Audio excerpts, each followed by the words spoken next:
श्री गुरु चरण कमलेभ्यो नमः। श्री सुखदेव गोस्वामी जी कहते हैं, अरे राजा परीक्षित,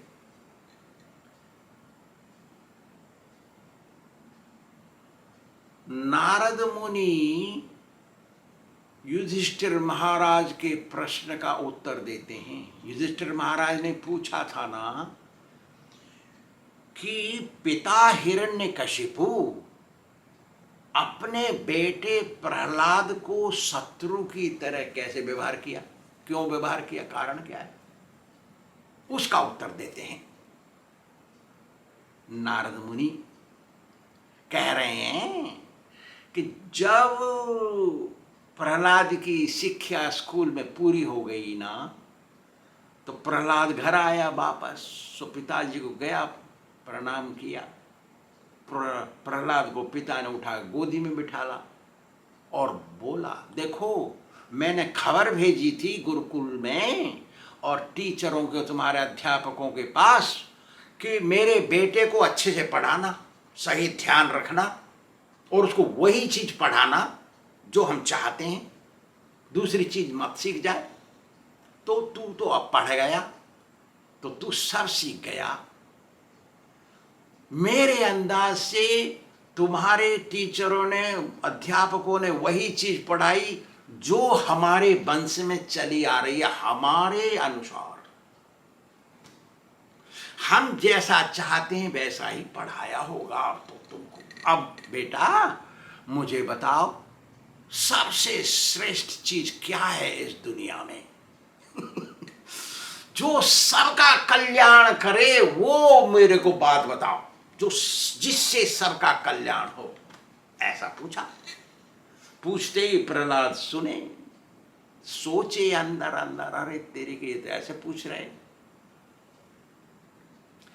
जिस चीज से संपूर्ण मानव जाति का कल्याण होगा, पूरे संसार का कल्याण होगा, ये तो इनके स्वभाव के विरोध में है। अरे असुर लोग इसको पसंद नहीं करते।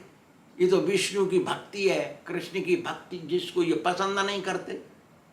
अरे तेरी के, अब क्या बताएं। तो सोचे एक सेकंड, फिर बोले, निर्भय होके बोले, अरे पिताजी आपने पूरे समाज का कल्याण के बारे में पूछा है, जिससे मनुष्य जाति का कल्याण होगा उसको बताता हूं। बता रहे हैं वो,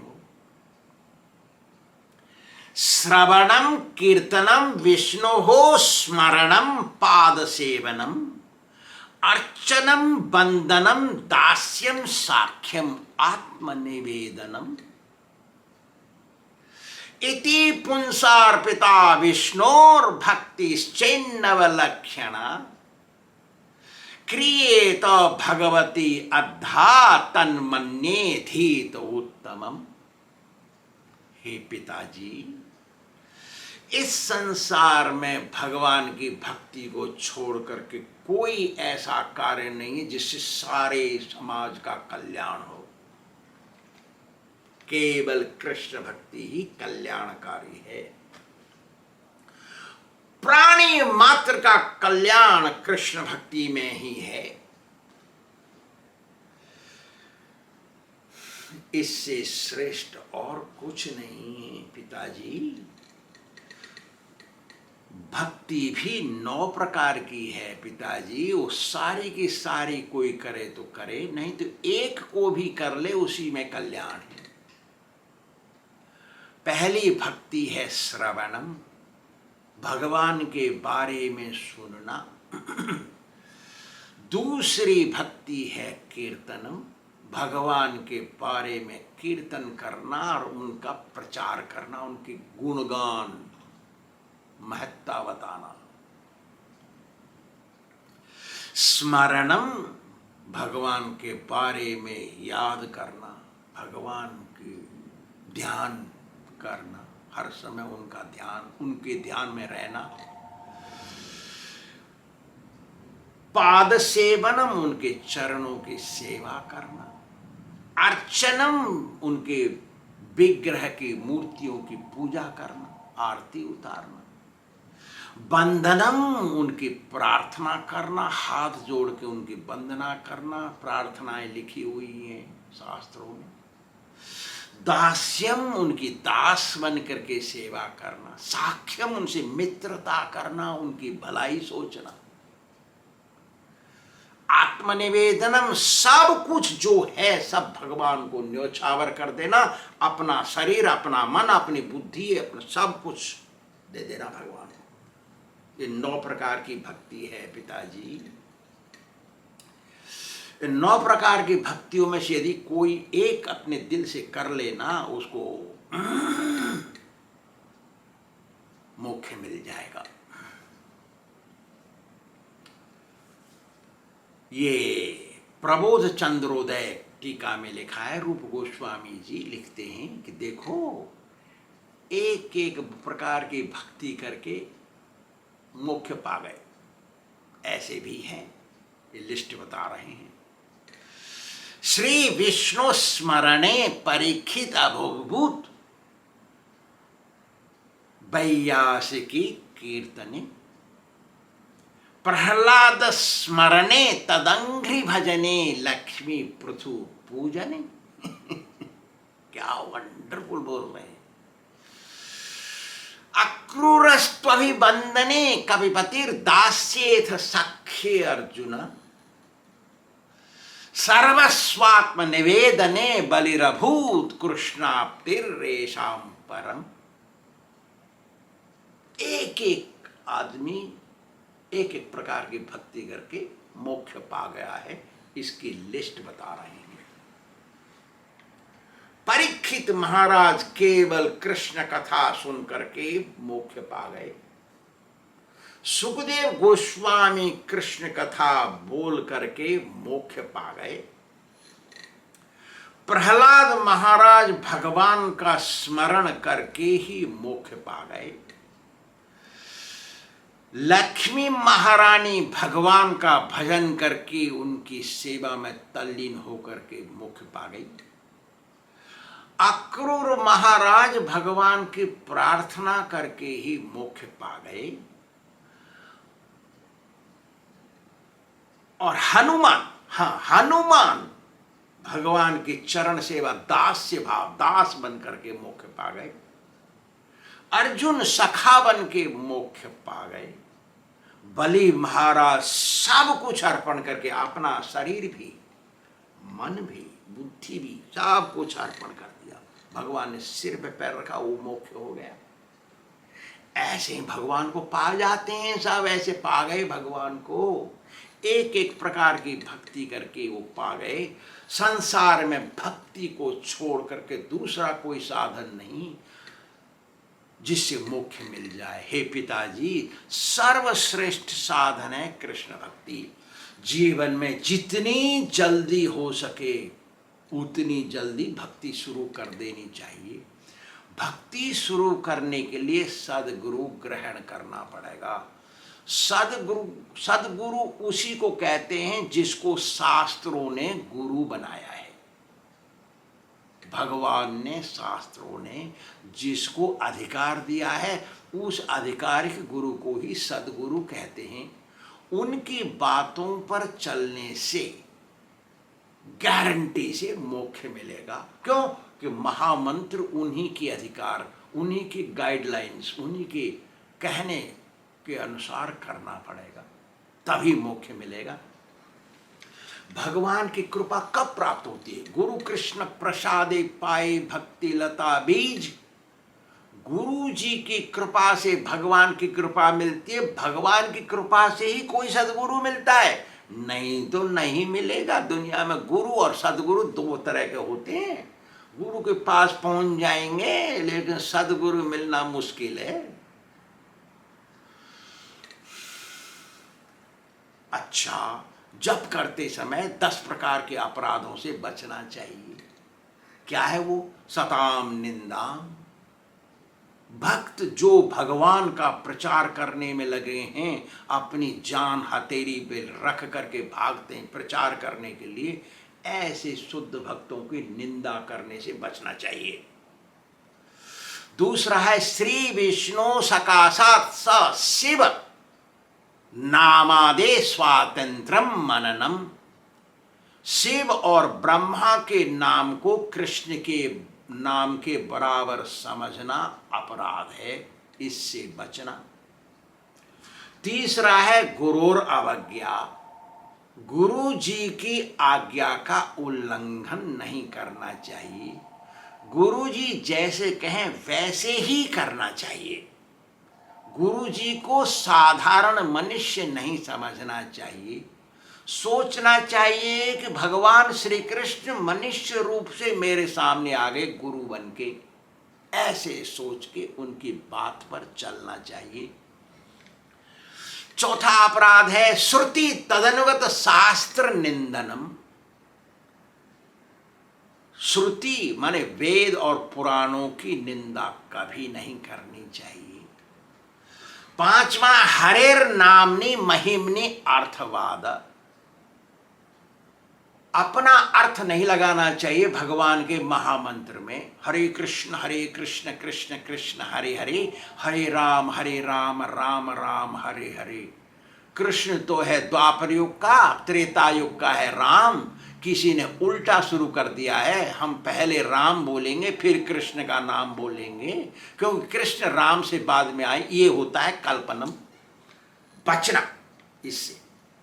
सही चीज है हरे कृष्ण कृष्ण कृष्ण हरे हरे, हरे राम राम राम हरे हरे।